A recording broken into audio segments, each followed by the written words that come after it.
Salam əziz müəllimlər. Dərsimiz 18-ci mövzu olan mexanikləşdirilmiş mətbəx avadanlıqlarının quruluşu və iş prinsipidir. Deməli, ən geniş yayılmış mətbəx avadanlıqlarından mexaniki və elektrik ət çəkən maşını, qəhvədən blender və sair kimi bu alətləri sadalamaq olar. Aşbazlıqda qiymə və çəkilmiş ətdən çəkilmiş ətdən hazırlanmış yeməklər çoxdur və onlar olduqca iştah açan, dadlı və gözəl görünüşlüdür. Bu hissələr biraz belə deyim də nağıl kimi olan hissələrdir. Bunun üçün deyir bizə qiymə lazımdır. Qiyməni isə ət çəkən maşında çəkirik, yəni bu hissələri keçirik. Sonra gəlirik ət çəkənə. Ət çəkən maşını əti xırdalamaq üçün mexaniki və yaxud da ki elektromexaniki bir qurğudur. Deməli, ət çəkən maşın nədir? Ət çəkən maşın əti xırdalamaq üçün nəzərdə tutulmuş mexaniki və yaxud da ki elektromexaniki bir qurğudur. Daha sonra nə deyəcəkdim sizə? Deməli, ət çəkən maşının müxtəlif quruluşlu taxmaların, yəni ağızlıqların köməyi ilə bir çox digər əməliyyatları da yerinə yetirə bilir. Deməli, nəyin köməyi ilə? Ağızlıqların, yəni taxmaların köməyi ilə bir çox əməliyyatları yerinə yetirə bilir. Mexaniki ət çəkən maşın çox ehtimal ki, hər evdə var. Çünki müasir elektrik ət çəkən maşını çox yaxın keçmişdə meydana çıxıb. Yəni bizim keçmişdə istifadə etdiyimiz, belə deyək də, nənə-babadan bizdə olan, hansı ki vintlə belə deyək, aşağı hissəsindən sıxırdıq, bağlanırdı. Həmin o. Sonra isə müəllimlər həmin bizim bildiyimiz köhnə ət çəkən maşınlardır. Bu yeni deməli elektriklə olsa, belə deyək, yaxın zamanda bizim bir çoxumuzun, yəni evində istifadə etdiyimiz mətbəx alətlərindən belə ən vaciblisi əlimizdən tutan bir alətə çevrilib. Ondan da Azərbaycan mətbəxində deyirəm çəkilmiş ətdən kotlet, lülə kabab, kiftə, müxtəlif alətlər, dolmalar və s. kimi deyir. Bunlar bişirilir, hazırlanır. Bu hissələr də bizə çox da lazımlı deyil. Sonra indi bütün mənzillərdə isə müasir cihazlar, blender, mətbəx kombayını, elektrik ət çəkən maşını olsa da, mexaniki ət çəkən maşın mətbəxdə məişət cihazı və yaxud da ki texnikası arasında vacib yer tutur. Bəs elektrik ət çəkən maşının quruluşu və iş prinsipi necədir? Böyük gücə malik olmayan elektrik ət çəkən maşını bəzən sərt quruluşa malik olan ərzaqların xırdalanmasında çətinlik çəkir. Deməli, bu həmin elektrik ət çəkən maşını sərt quruluşa malik olan ərzaqların xırdalanmasında çətinlik çəkir. Çünki o bilir ki, onun tərtibatında belə deyək də əsas hissəsi var, mühərriki var, o elektriklə işləyir. Onun da gücü, yəni ağır olan, sərt quruluşlu olan ərzaqların ət olsun. Görürsünüz ki, özümüz də atanda indi bir çoxumuz qadınlıqda müəllimlərdən. Yəni özümüz də görmüşük ki, sanki biraz daha böyük ət atanda və yaxud da ki, sərt quruluşlu olanda, sıx olanda onu xırdalamaqda çətinlik çəkir, gücə düşür, maşın elə olur ki, xarab olur. Yəni belə hadisələrlə qarşılaşmışıq.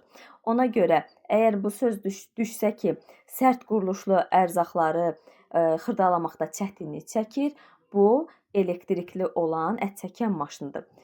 Bu zaman mətbəxdə bu işin öhdəsindən mexaniki ət çəkən maşını rahatlıqla gəlir. Bu zaman hansı bizim köməyimizə çatır? Mexaniki ət çəkən maşını. Texnologiyalar inkişaf edir və insanlar elektrik ət çəkən maşında geniş istifadə edilir. Elektrik ət çəkən maşının iş prinsipi mexaniki ət çəkən maşında olduğu kimidir. Fərq ondadır ki, elektrik ət çəkən maşınında mexaniki dəstəyi elektrik mühərriki əvəz edir. Deməli, fərqləri nədir? Elektrik ət çəkən maşınında mexaniki dəstəyi, yəni ki, dəstəyi elektrik mühərriki əvəz edir. Yəni artıq onda elektrik maşınında, yəni elektrikli ət maşınında belə desək, artıq dəstək yoxdur da, onu mühərrik əvəz edir. Nə əvəz edir? Elektrik mühərriki əvəz edir. Sonra şəkil 1-də elektrik ət çəkən maşının hissələrini göstərir, mütləq baxın. Deməli, birinci nədir? Mühərriki olan gövdə. Baxın, böyük hissəsi mühərriki olan gövdədir. Mühərrik, yəni gövdədə yerləşir. Ət qəbul edicisi 2. 3. Ət qəbul edicisinin üzərində nov. Bu bilirsiniz nədir? ətir falan üzərinə qoyuruq ki, bir-bir ataq içərisinə soğan və s. Baxın, o novdur. 4. Şinekli val. 4-ə baxırıq, şinekli val. Yəni içərisində olan belə dairə formasında var. Yəni ət içərisindən keçir, fırlanır, dişə gəlir. Baxın, o şinekli val. 5. Bıçaq. 6. Metal tor. 7 isə bərkidici qapaqdır. Ət qəbul edicisinin şinekli konveynera daxil olur. Ət qəbul edicisindən, əti atırıq ət qəbul edicisinə, şinekli konveynera daxil olur. Onun köməyi ilə tora sıxılır və sonra isə torun səthi ilə sürüşən bıçaqla kəsilir. Ət çəkən maşının ət qəbul edicisindəki tillər vasitəsilə şinek boyu keçmək üçün böyük ət parçasından kiçik ölçülü tikələr kəsilir. Ət çəkən maşında ərzaqların xırdalanması fasiləsiz baş verir. Ərzaq ət qəbul edicisinə qoyulur və tordan çıxır. Sonra elektrik ət çəkən maşını hansı göstəricilərinə görə mexaniki ət çəkən maşından üstündür? Deməli, elektrik ət çəkən maşını hansı göstəricilərinə görə mexaniki ət çəkən maşından üstün hesab olunur? Birincisi, elektrik ət çəkən maşını əti mexaniki ət çəkən maşına nisbətən daha tez xırdalayır və bu zamana vaxta qənaət etmiş olur. Yəni güc tətbiq etmirik, onu bağlamırıq, sonra yəni biz öz zəhmətimizdən etmirik də, nə edirik? Taxırıq şəbəkəyə, sonra əti atırıq və parçalanır. Ona görə də bizə burada kömək edir nə? Elektrikli ət çəkən maşını. İkincisi, elektrik ət çəkən maşını ətdə olan damarların öhdəsindən asanlıqla gəlir. Deməli, damarların öhdəsindən asanlıqla gələn hansı oldu? Elektrik ət çəkən maşını. Adi ət çəkən maşını isə bəzən tora açmaq, bıçağı çıxartmaq, bıçağa dolaşmış damarları təmizləyib yenidən yığmaq lazım gəlir. Bir çoxumuzun başına məncə gəlib. Yəni görürük ki, ət çəkən maşını işləmir, açırıq torun boğazından həmin o ona dolanmış hissəni təmizləyirik və yenidən quraşdırırıq. Bu da təbii ki, nə qədər vaxtımızı aparır, işimizi yubadır. Ona görə də deyir ki, damarların öhdəsindən asanlıqla gəlir ət çəkən, yəni elektrik ət çəkən maşını. Üçüncüsü, elektrik ötürücüsü olan ət çəkən maşını işləməsi üçün onları masaya bərkitmək lazım gəlmir. Yəni onun vintin sıxmağa ehtiyac deyil. Sadəcə masanın üzərinə qoyur və şəbəkəyə qoşuruq. Bu da digər bir üstün cəhətidir. Dördüncü cəhət isə təhlükəsizlik üçün məişət elektrik ət çəkən maşını adətən daha dar və uzun ət qəbul edicisi boğaza malikdir. Onların dəstinə barmaqların, yəni şinekə düşməsinin qarşısını alan itələyici daxildir. Bilirsiniz, yəni nə deyir? Məsələn, əti atanda mexaniki də görmüsünüz, bilirəm. Sanki biraz daha məsafəsi az idi. Ət və ət qəbul edicisinin arasında olan məsafə. Yəni əlimizdə düşə bilirdi, nə bilim, bıçaqda düşə bilirdi. Hər şey, yəni o dişlərin arasına keçə bilər. Amma burada elə bir problem yoxdur, çünki onun boğazı yetəri qədər uzundur. Ətin ora düşməsi mümkündür, amma barmaqların, yəni həm hissəyə həm daxil olması mümkünsüzdür, həm də ki, kəsməsi mümkünsüz hesab olunur. Ona görə təhlükəsizlik baxımından həm də ət çəkən, elektrik ət çəkən maşını daha üstündür. Sonra nə deyir? Deyir ki, onların dəstinə, bu sözdə baxırıq, onların dəstinə barmaqların şinekə düşməsinin qarşısını alan itələyici daxil. Deməli, dəstə nə daxildir? İtələyici. Bu da həmin bu hissələrin, ət çəkən maşında olan hissələrin tərkibinə daxil. İtələyici də nədir? Bu əti uzun bir kalçuk olur, ondan itələyirik dişlərin arasına. Baxın, onu deyir. Onu nəzərdə tutur. İtələyici ona deyir. Sonra gəlirik qəhvəyidən nə üçün lazımdır? Onun iş prinsipi nədən ibarətdir? Bu çox maraqlı dərsdir. Əslində sadə bir dərsdir. Elə bu da nağıl kimi dərslərdən biridir deyərəm. Deməli, qəhvə dənələrini üyütmək üçün bir qurğudur. Məişətdə əl və elektrik qəhvəydənlərindən istifadə olunur. Məişətdə hansı qəhvəydənlərdən istifadə olunur? Əl və elektrik qəhvəydənlərindən istifadə olunur. Qəhvəüydənin seçilməsi onun fəaliyyəti prinsipindən başlayır. Qəhvəüydənin seçilməsi nədən başlayır? Onun fəaliyyəti prinsipindən başlayır. Sonra mexaniki qəhvədən əl gücü və dərmanın köməyi ilə dənələrin asta üyütmə prinsipindən istifadə etməklə işləyir. Dedi ki, mexaniki qəhvəüyüdən əl gücü və dəyirmanın köməyi ilə dənələrin asta üyütmə prinsipindən istifadə etməklə işləyir. Dad bilmə qabiliyyəti yüksək olan adamlar iddia edir ki, mexaniki qəhvəüyüdən üyüdülən qəhvələr elektrik qəhvəüyüdəndən üyüdüldüyündən daha ləzzətli olur. Yəni mexaniki əllə olan dəyirman daşları vasitəsilə çəkilən daha dadlı, ləzzətli hesab edirlər. Nəyə görə? Səbəbi nədir? Çünki üyüdülmə zamanı qəhvə dənələrinin istinin təsirinə az məruz qalır və üyüdülmüş qəhvənin ətri, xüsusiyyəti, dadı itmir. Bilirsiniz ki, bu qəhvəni o sürətlə olduğuna görə, hansı ki bu dəyirmanın köməyi ilə üyüdülən qəhvələr, mexaniki yox, dəyirman daşlı olan qəhvələr, yəni elektrik qəhvəüyüdənləri sürətli bir formada onu kofemolka deyilir də. Kofemolka məncə adı belə olmalıdır. Onu görmüsünüz də üyütməyini 1 saniyənin içərisində yəni qəhvə dənələrini yox edir, üyüdür, un formasına salır. Yəni sürətli bir formada. O nə qədər sürətli olarsa, bir o qədər həmin dənələr istiyə məruz qalır və istiyə məruz qalan zaman avtomatik yanır və bu zaman o yanıq tamı verir. Həmin qəhvəni dəmləyən zaman sanki ondan bir yanmış, acı dad verir. Ona görə də deyirlər ki, mexaniki qəhvəüyüdən əl gücü hesabına olan daha dadlı hesab olunur. Sonra müəllimlər, nə qaldı burada?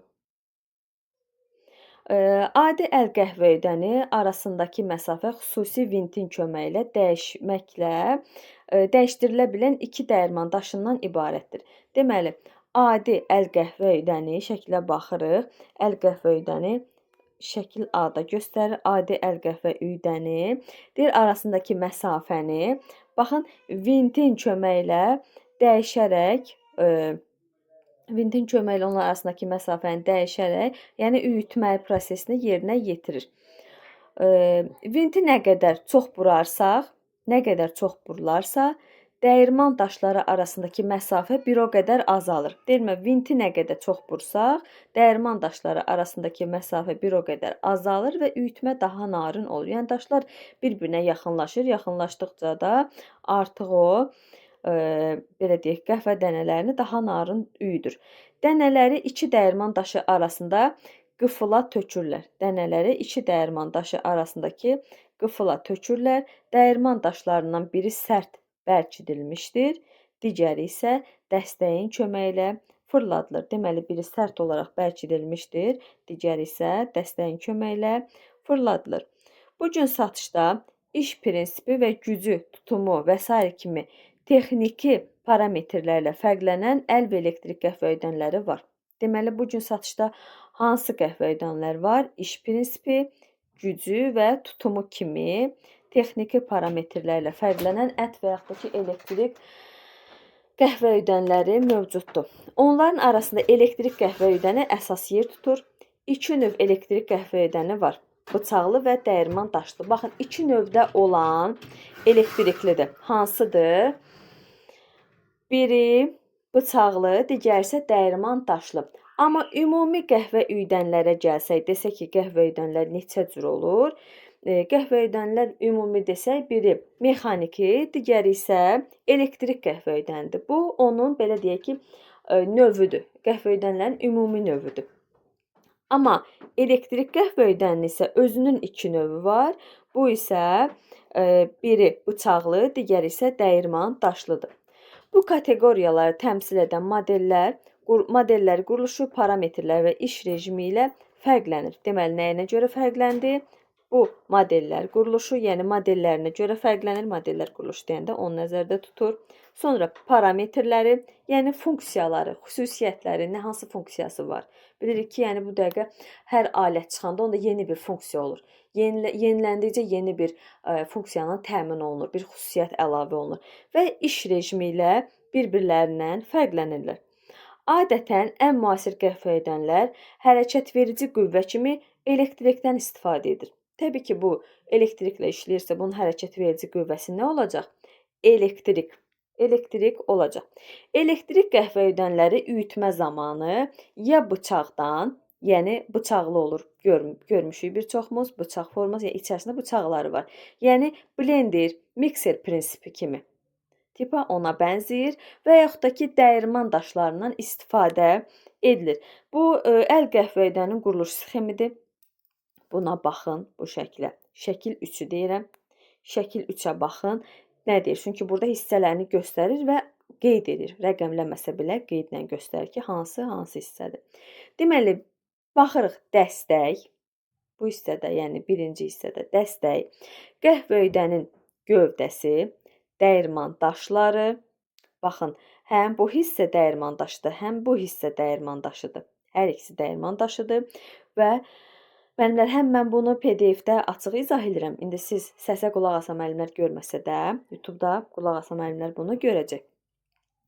Üyütməni tənzimləmək üçün isə vinti aşağı hissədə yerləşir. Bu vinti deyir nə qədər sıxsan, daşlar bir o qədər bir-birinə yaxınlaşır və üyütmə bir o qədər narın olur. Bıçaqlı qəhvəydənlər silindr şəkillidir. Deməli, bıçaqlı qəhvəydənlər hansı formadadır? Silindr şəkillidir. Qoşulduqda fırlanan və qəhvə dənələrini xırdalayan bıçaqla təchiz edilmişdir. Bu hansına aiddir? Bu bıçaqlı qəhvəydənlərə hansı formadadır? Silindr formasındadır və qəhvə dənələrini xırdalayan bıçaqla təchiz edilmişdir. Bu növ qəhvəydənlərdə üyütmə dərəcəsini yalnız üyütmə vaxtını dəyişməklə tənzimləmək olar. Deməli, üyütmə dərəcəsini necə dəyişə bilərik? Üyütmə vaxtını dəyişməklə. Qəhvə, yəni bu nə deməkdir? Belə deyim də, onu şəbəkəyə taxdıq, qoşduq, üzərindən sıxırıq. Yəni onun belə deyim də bir düyməsi yoxdur ki, 5 dəqiqə üyüdək saxlayaq, 1 dəqiqə üyüdək saxlayaq. Bu o deməkdir. Yəni üyütmə vaxtını dəyişmir. Tutaq ki, 5 saniyə sıxdıq, saxladıq. Sıxdıq, saxladıq. Yəni davam etdikdə bu formada üyütmə dərəcəsini, yəni daha çox dənələrin qızmağa məruz qalmasını qarşısına almış ola bilər də. Yəni asta-asta üyütməklə, yəni birdən-birə hamısını oraya əlavə edib bir neçə dəqiqə onu dayanmadan üyütsək, məncə o qəhvə dənələri yetəri qədər keyfiyyətli olmayacaq. Yəni onu demək istəyir burada. Vaxtını dəyişməklə tənzimləmək olar. Qəhvə nə qədər uzun müddət üyüdülərsə, üyüdülmüş məhsul bir o qədər narın olacaq. İş ondadır ki, narın olacaq. Nə qədər çox üyüdülsə, o qədər narın olacaq. Bu heç. Amma iş orasındadır ki, sürət düz mütənasib olacaq və sürət düz mütənasib olaraq gücdən asılıdır. Yəni sürət nə qədər çox olarsa, gücü də bir o qədər çox olacaq. Lakin qəhvə dənəciklərinin xırdalanması işində böyük sürət lazım deyil. Nəyə görə? Bayaq da dərsin əvvəlində dedim ki, o nə qədər sürətlə hərəkət edərsə, qəhvə dənələrini qızdırır və yanmış bir acı dad verir. Ona görə də biz o qəhvə dənələrinin sürətlə, belə deyək, üyüdülməsi ehtiyac deyil. Amma bu elektrik qəhvəydəndə sürətli bir üyüdülmə olur və burada deyir ki, sürət bərabərdir. Yəni sürət düz mütənasibdir gücdən. Sürət düz mütənasibdir gücdən asılıdır. Yəni sürəti birbaşa onun gücündən asılıdır.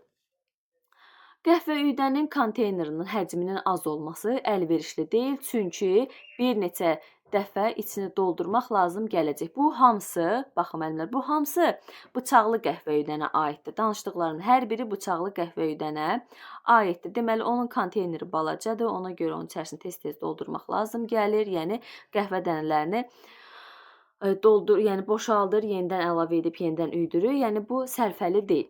Bıçaqlı qəhvə üyüdənlərdə mühərrik qızmadan qorunma və işləyən cihazın qapağını açan zaman avtomatik sönməklə təmin olub. Bıçaqlı qəhvə üyüdənlərdə mühərriki qızmadan qorunma bir prinsipi var. Bıçaqlı qəhvə üyüdənlərdə və işləyən cihazın qapağını açan zaman avtomatik sönməklə təmin olunub. Yəni o işləyirsə onun qapağını açırıqsa o avtomatik sönür. Bayaq da sizə dedim, yəni onun nə qədər sürətlə qovrularsa acı olur. Yəni çalışmaq lazımdır ki, onu sürətlə qovurmayaq. Yəni qapağını açanda avtomatik o dayanır. Yavaş-yavaş qovrulsa, daha doğrusu yavaş-yavaş qovrulsa, nə edir? Üyüdülsə daha dadlı olar. Sonra, həmçinin bıçaqlı qəhvə üyüdənlər şunuru üçün xüsusi bölməklə təchiz edilib. İş bitdikdən sonra Deməli müəllimlər, yəni iş bitdikdən sonra şunur bölməyə yığılır və bu da çox əlverişli hesab olunur. Sonra gəlirik dəyirmandaşlı qəhvə üyüdənlərə. Onlar isə deyir başqa prinsiplə işləyir. Nədir? Cihaza quraşdırılmış konus və yaxud da ki, silindr şəkilli dəyirman daşları, dənəcikləri sürtüb üyüdür. Deməli, bıçaqlıda hansı formada oldu? Sadəcə silindr formasında oldu. Amma dəyirman daşlıda isə hər ikisi də var. Həm silindr var, həm də konus şəkillidir. Yəni onun belə deyək də, cihaza quraşdırılmış konus və silindr şəkli dəyirman daşları, dənəcikləri sürtüb, üyüdür. Dəyirman daşları yüksək möhkəmliyə malik materialdan hazırlanır. Deməli, dəyirman daşları hansı materialdan hazırlandı? Yüksək möhkəmliyə malik olan bir materialdan, xüsusən paslanmayan poladdan və titan örtüklü metal ərintidən. Poladdan və titan örtüklü metal ərintidən istifadə edilir. Poladdan və titan örtüklü metal ərintidən. Bıçaqlı qəhvə üyüdəndən fərqli olaraq dəyirmandaşlı qəhvə üyüdən 2 konteynerlə təchiz olunub. Deməli, bıçaqlıdan fərqli olaraq, deməli, bıçaqlıda bir konteyner var idi. Orada deyirdi ki, onun bir konteynerlə təchiz olunması, yəni işin gedişatını ləngidir. Ona görə də çox da əlverişli hesab olunmurdu. Amma dəyirman daşlıda 2 konteyneri var. Üstün cəhətlərindən biri də odur ki, onun 2 konteyneri var. Dəyirmandaşlı qəhvə üyüdən 2 konteyner təchiz edilib. Konteynerlarından birində qəhvə dənələri üçündür, yəni birinə qəhvə dənələri tökülür. Digəri isə üyüdülmüş qəhvə üçün nəzərdə tutulub. Yəni birində sanki içərisində qalır üyüdülmə zamanı. Həm orada üyüdür dənələri, həm də orada saxlayır. Amma burada isə qəhvə dənələri üçün konteyner ayrıdır, ora əlavə olunur. Amma üyüdülən artıq üyüdülübsə, o da başqa bir sanki qabın içərisinə daxil olur. Dəyirmandaşlı qəhvə üyüdənlərinin gücü bıçaqlı qəhvə üyüdənlərindəkindən çoxdur. Deməli, dəyirman daşlının gücü bıçaqlıdan daha çoxdur. Lakin bu sürətə təsir etmir. Deməli, daha güclü olsa da, yəni sürətlə, belə deyək də, sürətli deyil. Amma bıçaqlıda nə idi? Bıçaqlıda düz mütənasib idi, güclü idi. Sürətli idisə, gücündən asılı idi. Amma bu güclü olsa da, onun sürətinə qətiyyən təsir göstərmir. Sonra burada sanitar və təhlükəsizlik qaydaları var. Adi bizim bildiyimiz bir şeylərdir. Onlara siz özünüz baxarsınız. Belə müəllimlər, dərsimiz bu qədərdir. Uğurlar olsun. İnşallah ki, yaxşı öyrənə bilərsiniz.